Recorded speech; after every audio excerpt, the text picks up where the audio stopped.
Ligne Iyali est allé marteler son soutien indéfectible à l'éducation, un investissement dans le capital humain, dit-elle, qui constitue une base fondamentale du développement. Nous l'entendrons également dans ce journal.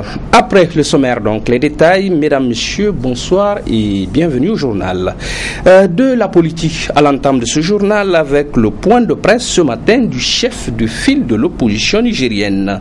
Se disant victime d'une énième censure à sa sortie d'audience avec le président de la République le lundi 13 octobre dernier, il a décidé, Senou Oumarou, donc, de porter à la connaissance de l'opinion l'intégralité du message dont il est porteur au chef de l'État.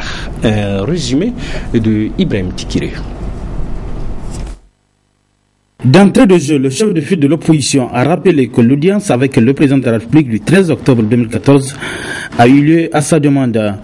Sur l'opportunité de son message de ce 15 octobre 2014, le président Biéménez Zénessara, également chef de file de l'opposition, a justifié cela par la censure faite par les médias publics. Sur les événements intervenus dans le nord du Mali ayant occasionné la mort de 9 soldats nigériens, le chef de file de l'opposition a fait savoir au chef de l'État que les leaders de l'opposition ont été sciemment mis à l'écart des cérémonies officielles de la levée des corps de nos frères tombés sur le champ d'honneur. Et pourtant, la mémoire collective retiendra que l'opposition politique a toujours été aux côtés du régime quand les intérêts du pays le commandent. Il en a été ainsi lors de l'envoi des troupes au Mali, où le président de la République en personne m'a demandé d'intervenir auprès des parlementaires pour qu'ils puissent voter la décision de l'envoi des troupes dans ce pays frère et ami.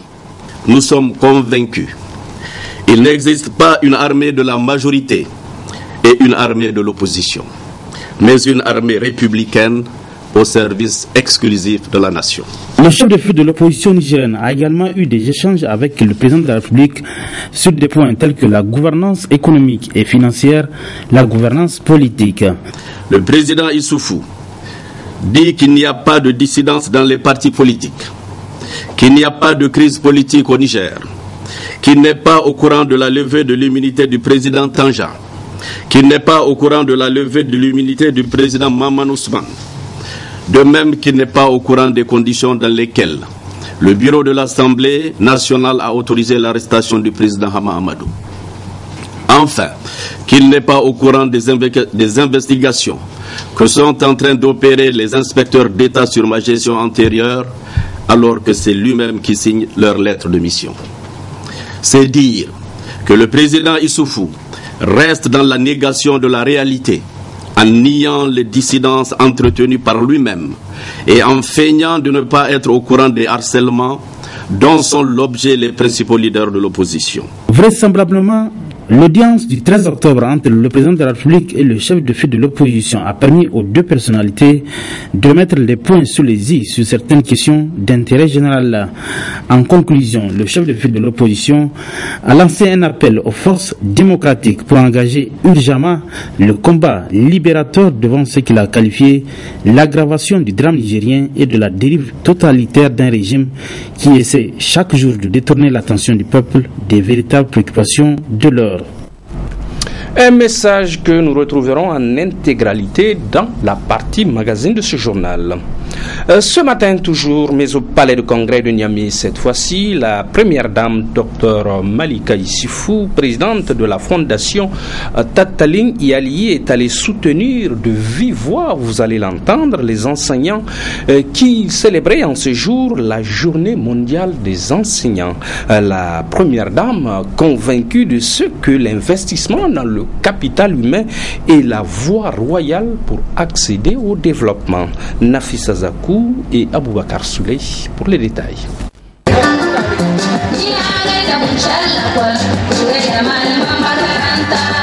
Célébrer chaque 5 octobre la journée mondiale de l'enseignant a été marquée cette année par une grande cérémonie au palais des congrès de Niamey. L'enseignant à l'honneur, occasion saisie par leurs structures pour réitérer l'amélioration des conditions de vie et de travail de leurs militants. Il s'agit notamment de l'adoption du statut particulier des personnels de l'éducation, assorti d'une grille salariale améliorée et d'un régime indemnitaire approprié. Le recrutement massif des enseignants contractuels à la fonction publique, le paiement de toutes les incidences financières liées aux avancements, reclassements et autres indemnités diverses, les rappels salaires, l'élaboration d'un plan de formation pour le ministère de l'Éducation. Le statut de l'enseignant doit être révalorisé et les autorités en charge de l'éducation s'y déploient. J'ai saisi cette occasion pour rappeler à tous les partenaires de l'école les efforts que déploie le gouvernement pour garantir l'effectivité du droit à l'éducation pour tous les enfants nigériens. C'est aussi l'occasion pour moi de dire aux enseignantes et aux enseignants que le contrat moral qui les lie à l'État requiert un sens élevé de responsabilité et l'observation stricte de la déontologie de leur noble métier. L'édition 2014 de la Journée mondiale de l'enseignant a été placée sous le haut patronage de la première dame marraine de 2015 ce demain. Dr Lalla Malika Issoufou Mahamadou a prononcé un discours dans lequel elle a insisté sur les bienfaits de l'éducation. Si je suis là avec vous pour cette commémoration de la Journée mondiale des enseignantes, des enseignants, c'est assurément parce que nous sommes inscrits dans cette dynamique d'accompagnement des ministères en charge de l'éducation de notre pays qui s'investissent à rendre encore plus attrayante la profession d'enseignant.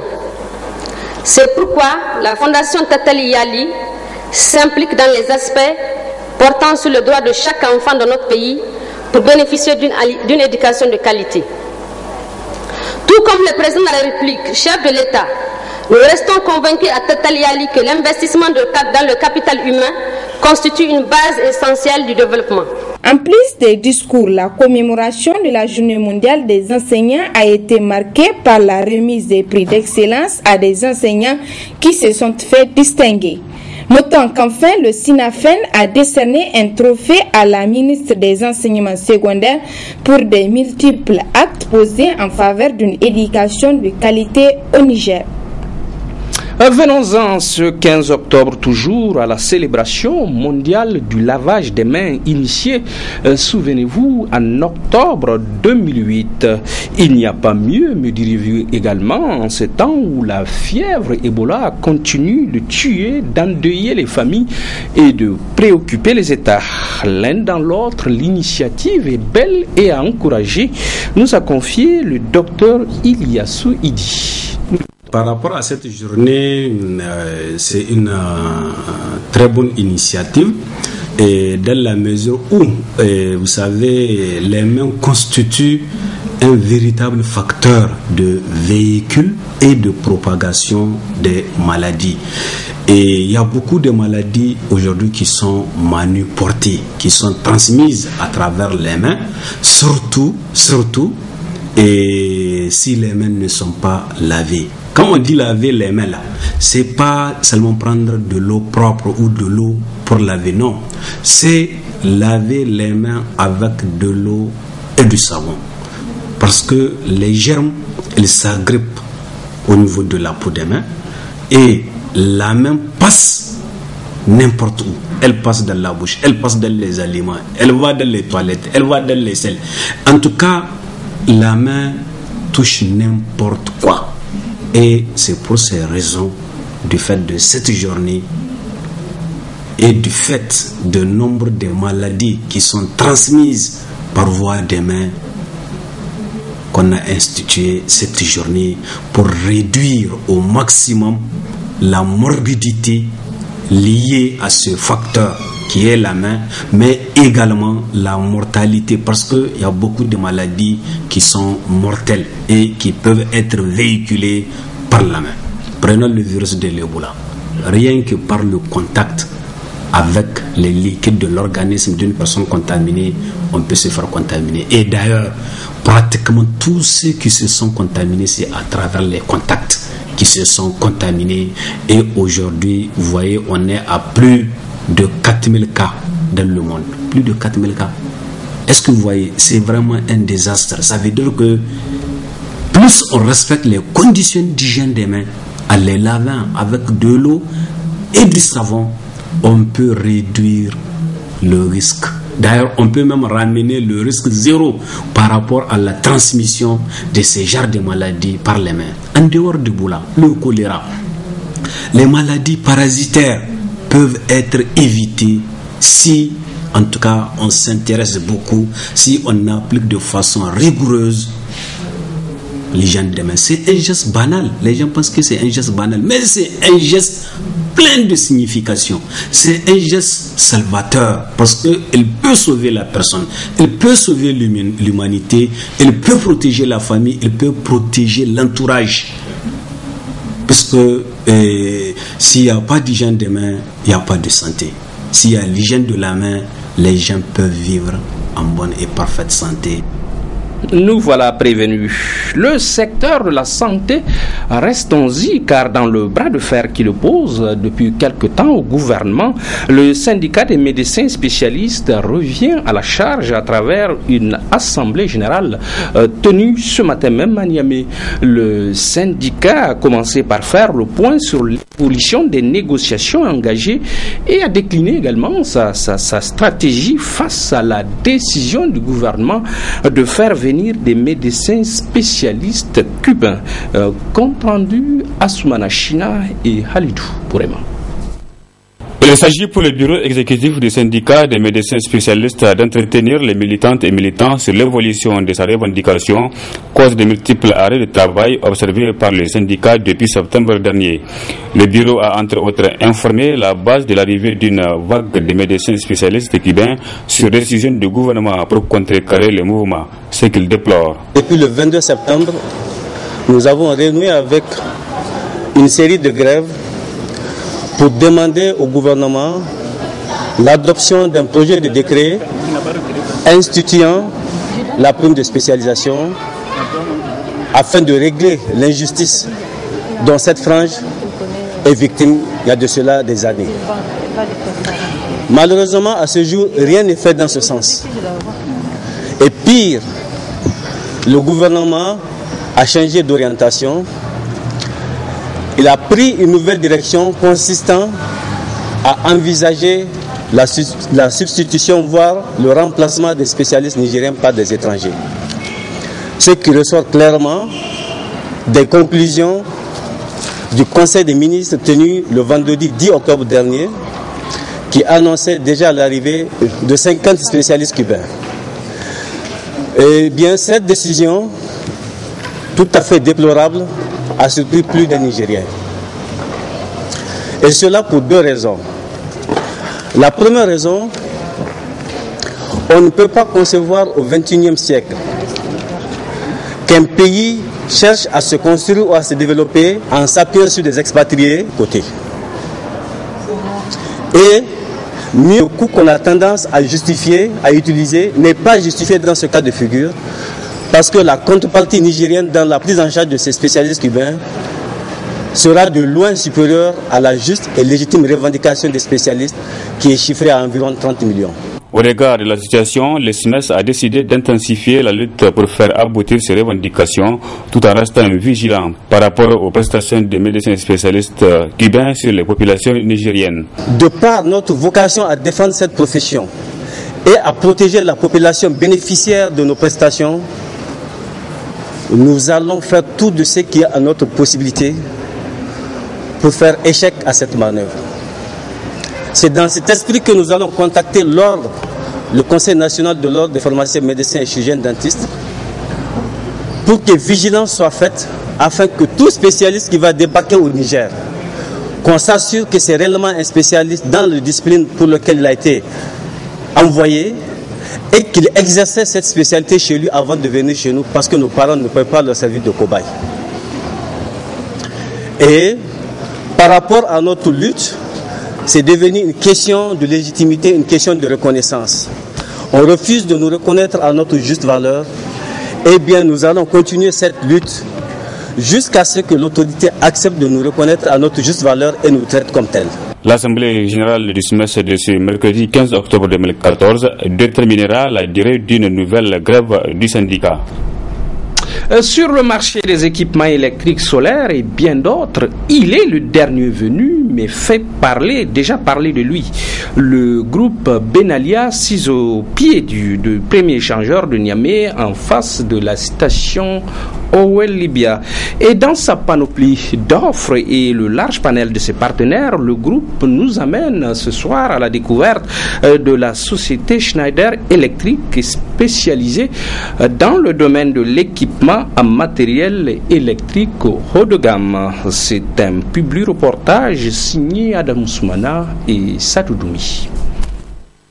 Le groupe Benalia, dans son souci de fournir du matériel de dernière génération de qualité irréprochable, a noué des partenariats avec des sociétés de renommée internationale. Au rang de ces dernières se trouve Schneider Electric, une marque française spécialisée dans l'équipement électrique. Schneider Electric est une entreprise française qui fabrique et commercialise des produits électriques depuis le XVIIe siècle. Et à ce titre, nous avons plusieurs bureaux dans le monde et en zone de l'Afrique de l'Ouest, nous avons 2 bureaux. Un bureau au Sénégal et un second bureau en Côte d'Ivoire. Et le bureau de Côte d'Ivoire couvre 6 pays, la zone Afrique de l'Ouest Golfe, dont la Côte d'Ivoire, le Burkina Faso, le Togo, le Bénin, la Guinée et le Niger. Et donc à ce titre, je suis au Niger pour le lancement de l'activité d'un de nos partenaires qui est Benalia Group. Donc chez Schneider, vous allez trouver in fine tous les produits pour le bâtiment, vous allez trouver tous les produits pour l'industrie et vous allez trouver également des produits pour les infrastructures. Mais également, on sait faire aussi des produits pour les centres de données. Avec la marque Schneider Electric, point de souci à vous faire désormais pour les différentes gammes de produits courants. Le matériel électrique intervient à plusieurs niveaux de courant. Il y a la tension, la moyenne tension et il y a la basse tension. Et donc sur la basse tension, nous avons des produits qui permettent de faire de la protection, du contrôle commande et surtout de la gestion d'énergie. Et donc en termes de protection, nous avons tout ce qui est disjoncteur, des plus petits vers les plus grands. Les plus petits partent de 0,5 ampères jusqu'à 125 ampères pour ce qui est de la gamme de disjoncteurs modulaires.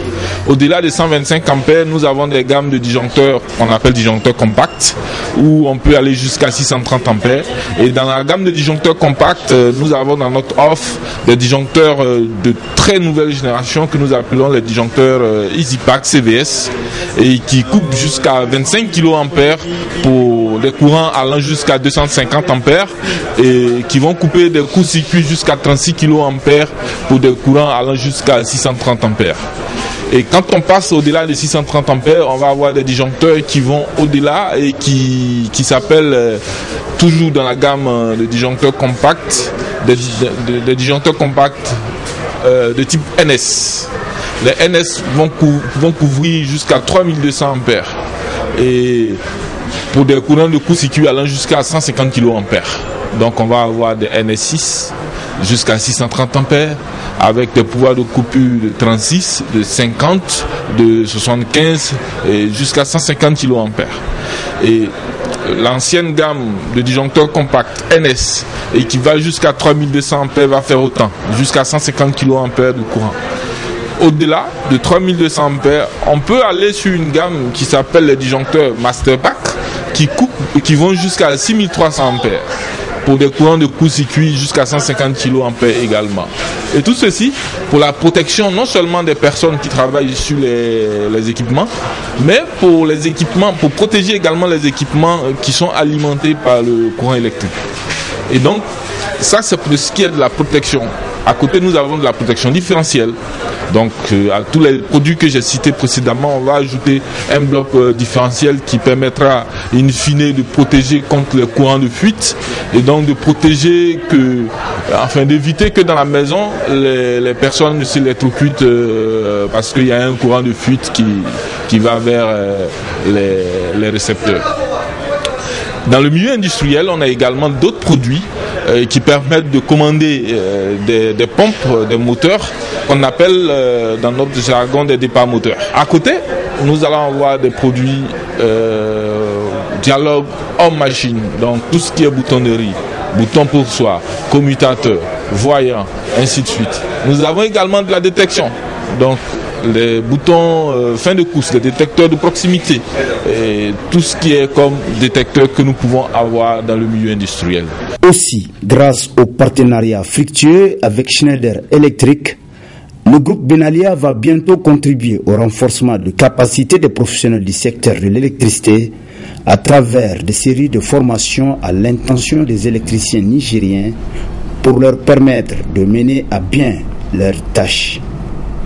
La rentrée scolaire hier mardi 14 octobre, on y revient. Elle a viré, vous le savez, au bras de fer entre étudiants et l'institut au motif d'une augmentation des frais de scolarité.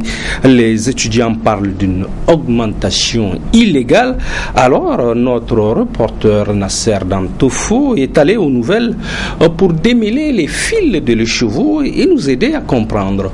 Suivons-le, il est en compagnie de Aboubakar Souley. C'est une véritable confusion qui prévaut dans certains établissements publics de l'État à propos des frais de scolarité. À titre illustratif, la situation qui règne à l'IFTEC dans la rentrée académique 2014-2015 a été boycottée par les élèves et étudiants. Ces derniers ne comprennent pas l'augmentation illégale des frais de scolarité instituée par l'administration. Cette année, à notre grande surprise, une lettre est sortie augmentant les frais d'études à l'IFTEC, soit une augmentation de 80 000 francs s'il vous plaît. En 2 ans, soit une augmentation de 120 000. Une revendication légitime appuyée par l'USN. Malgré ces conclusions entre le gouvernement et la coalition Équité contre la vie chère au Niger, certaines écoles, au mépris de cet accord, augmentent de façon éhontée et unilatérale les frais de scolarité. Voilà une pratique inadmissible qui ne va pas nous laisser indifférents. L'ISN usera de tout son pouvoir pour arrêter une telle dérive. Pour rappel, en 2005, le gouvernement et la coalition Équité Qualité contre la vie chère ont signé un protocole d'accord sur un certain nombre de points, dont celui relatif aux frais d'inscription dans certains établissements de l'État. À l'époque, notre objectif était de revenir à des frais d'inscription, des frais de scolarité zéro pour tout le monde. Quel que soit ce que vous êtes, si vous avez votre niveau de compétence, on organise un concours ou un test, ou bien on vous fait une prélection sur le dossier, et que c'est sur cette base qu'on va pouvoir vous accepter dans les écoles, et non sur la base de l'argent. Parce que l'argent, il n'y a que les riches qui ont l'argent. Là pourquoi nous estimons que la décision de l'IFTEC doit être considérée. Les arguments de création de nouvelles filières ne peuvent pas justifier l'augmentation des prix des scolarités. Quel est le rapport entre le fait de créer de nouvelles filières et le fait de demander aux jeunes de payer des frais de scolarité jusqu'à augmenter, je ne sais pas, 60 000 à 80 000 francs? Pourquoi? En tant que signataire de cet accord du 21 février 2007 et l'État étant la continuité, nous ne comprenons pas qu'aujourd'hui et que les gens veuillent aujourd'hui remettre en cause tout ça. Les frais de scolarité dans certains instituts et écoles publiques doivent être harmonisés et appliqués rigoureusement conformément au protocole d'accord signé entre le gouvernement et la coalition Équité, Qualité contre la vie chère. Le cas IFTEC doit interpeller l'administration à revoir sa copie pour une année académique apaisée. À la Fédération nigérienne de volleyball, nous dit-on également, une rumeur malveillante et hélas insistante fait état d'un bras de fer entre la Fédération et l'autorité de tutelle. Pour y mettre fin, la Fédération a animé cet après-midi même une conférence de presse, mais non sans avoir fait le bilan des activités réalisées. Écoutons le président de la dite fédération. Je pense qu'il ne peut pas exister un bras de fer entre nous, fédération, et notre ministère de tutelle. Il peut peut-être avoir un problème de communication, mais je suis sûr que ça ne vient pas de nous. Donc, suite à ça, je pense que c'est assez clair. Nous, on est là pour... On fait du bénévolat pour aider ces jeunes, et il y a des gens qui sont là qui ont le devoir de nous accompagner pour l'atteinte des objectifs fixés ensemble. C'est ça vraiment un peu l'objectif des associations sportives. Donc je vais passer à la seconde question qui concerne une information selon laquelle la FENI Volley a été subventionnée à hauteur de 60 millions. C'est un chiffre quand même qui est assez exorbitant pour nous. Vous avez dû le constater dans le listing qu'on a fait des compétitions qu'on a eu organisées, des activités qu'on a faites. Les activités majeures qui ont été financées par le ministère de tutelle sont la participation, la préparation et la participation aux éliminatoires des mondiaux à Tunis. Je pense que je voudrais quand même revenir en arrière. Si on est arrivé à cette préparation, à cette qualification, il y a eu des choses qui se sont faites. On a d'abord participé aux éliminatoires, on s'est d'abord préparé pour participer aux éliminatoires de la phase sous-zonale au Nigeria, en 2 équipes hommes et dames. Ça n'a pas été appuyé par le ministère de tutelle.